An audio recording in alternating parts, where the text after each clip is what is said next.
50대 이후 아무도 말 안 해줬던 성건강의 진실. 50대 이후 부부 중 70% 이상이 어느 순간부터 이 부분을 그냥 포기해버린다고 합니다. 그런데 바로 그 시장이 지금 전 세계에서 464억 달러 규모로 폭발적으로 성장하고 있습니다. 섹슈얼 웰니스, 성건강 이야기입니다. 조심스러우신가요? 저도 압니다. 하지만 오늘 이 영상 끝까지 보시면 아, 이게 건강 이야기였구나 하고 느끼실 겁니다. 오늘 이 영상에서 딱 3가지만 말씀드릴게요.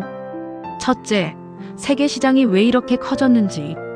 둘째, 왜 하필 50대 이후가 핵심 세대인지.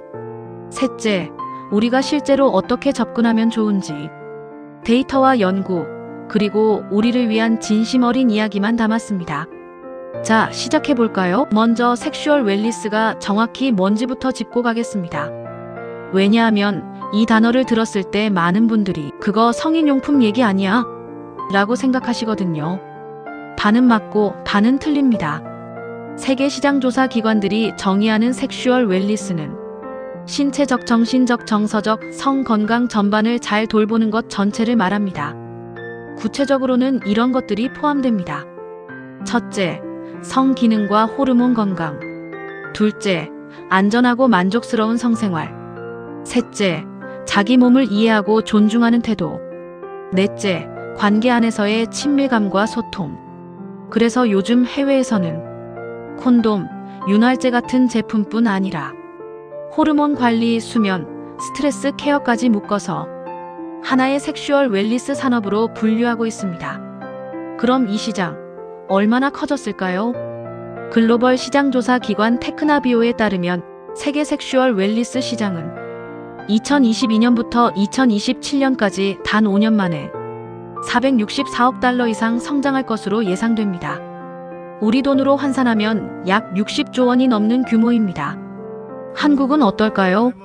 한 리포트에 따르면 국내 성 웰빙 시장은 2024년 기준 약 3억 5천만 달러, 우리 돈으로 약 4,700억 원 규모로 추정됩니다. 그리고 2035년에는 약 9억 달러, 1조 2천억 원 수준까지 성장할 것으로 전망합니다. 연평균 성장률이 약 9%입니다. 이게 어느 정도냐면 국내 건강기능식품 시장 성장률과 맞먹는 속도입니다. 더 놀라운 건 유통 방식의 변화입니다. 불과 몇 년 전까지만 해도 몰래 택배로 받는 물건이었던 것들이 지금은 약국, 드럭스토어, 온라인 플랫폼 등 일상적인 유통망으로 들어오고 있습니다. 일본 브랜드 텐가는 노골적인 디자인 대신 심플한 생활용품 스타일을 채택해 디자인 상까지 받으며 당당히 진열할 수 있는 물건으로 포지셔닝했고 국내 K뷰티 대표 드럭스토어에도 공식 입점했습니다. 한 언론 보도는 이 현상을 이렇게 표현했습니다. 금기에서 양지로 나온 성인용품. 즉, 이 시장은 더 이상 음지의 산업이 아닙니다. 건강 라이프스타일 산업으로 완전히 재편되고 있는 중입니다. 그런데 여기서 흥미로운 질문이 하나 생깁니다. 이 시장이 커지는 데 있어서 왜 하필 50대 이후 세대가 핵심 소비층으로 떠오르고 있을까요? 이유는 크게 3가지입니다. 첫 번째, 이후 평균 수명이 길어지면서 건강 수명도 함께 늘었기 때문입니다. 지금 50대 후반이라면 앞으로 30년 이상을 더 살아가게 됩니다. 70대, 80대에도 여행하고 취미를 즐기고 사회생활을 합니다.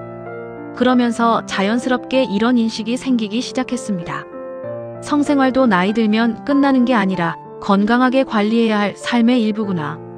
이건 단순한 욕구의 문제가 아니라 삶의 질 전체와 연결된 인식의 변화입니다. 두 번째, 이후 갱년기, 만성질환, 약물로 인한 성기능 변화가 실제로 일어나기 때문입니다. 50대 이후에는 신체 변화가 본격적으로 시작됩니다. 남성의 경우 발기 기능 저하, 여성의 경우 폐경 이후 질건조, 통증 등 다양한 변화가 찾아옵니다. 그런데 많은 의학 자료에서 성기능 저하는 단순한 신체 문제가 아니라 우울감, 자존감 저하와도 연결된다는 연구 결과들이 있습니다. 즉, 부끄러운 문제가 아니라 전체 삶의 만족도와 직결된 건강 이슈라는 뜻입니다. 세 번째, 이후 효도용품이라는 새로운 시선이 생겼기 때문입니다. 이건 조금 낯선 표현일 수 있는데요. 실제로 일부 국내 기사에서는 부모님 세대의 성 건강을 챙기는 섹슈얼 웰니스 제품을 일종의 효도용품으로 소개하기도 합니다. 부부 사이를 회복하고 우울감과 외로움을 줄이는 데 도움이 된다는 관점입니다.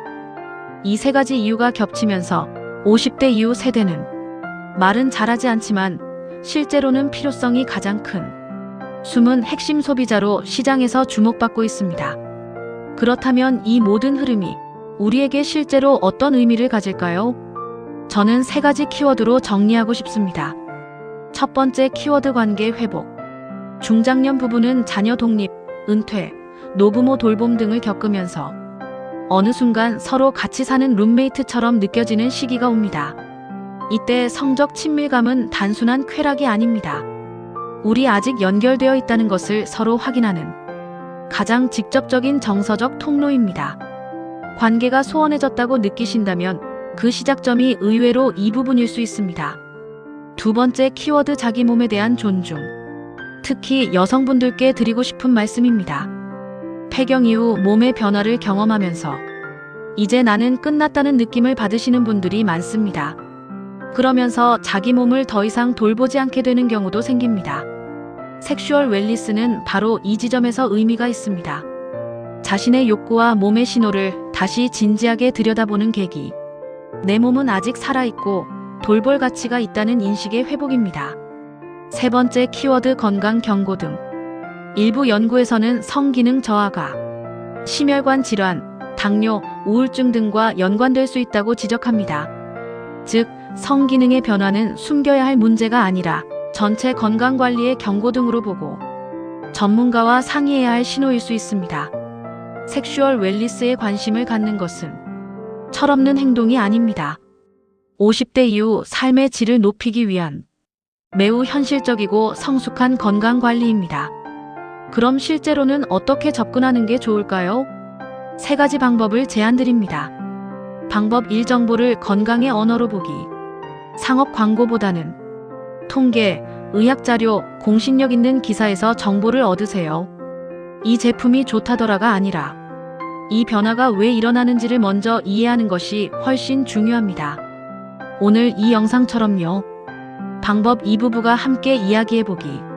한쪽만 몰래 고민하면 오해가 쌓입니다. 나 요즘 이런 변화가 있는 것 같아.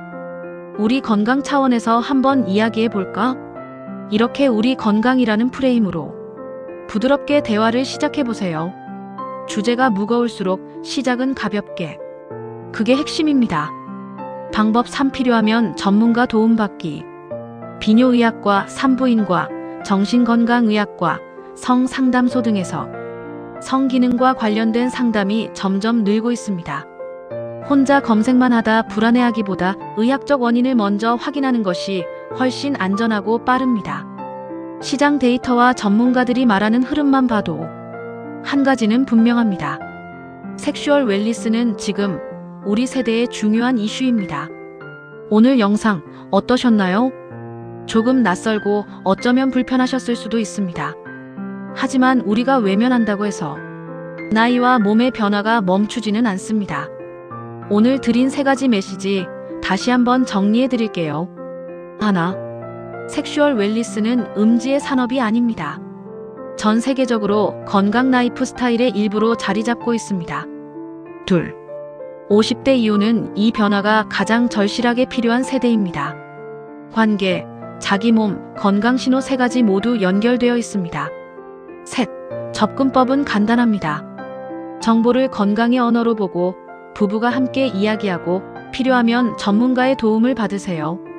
사실을 알고 건강하게 준비하면 50대 이후의 성과 관계, 그리고 나 자신을 훨씬 더 단단하게 지킬 수 있습니다. 오늘 영상이 도움이 되셨다면 구독과 좋아요 부탁드립니다.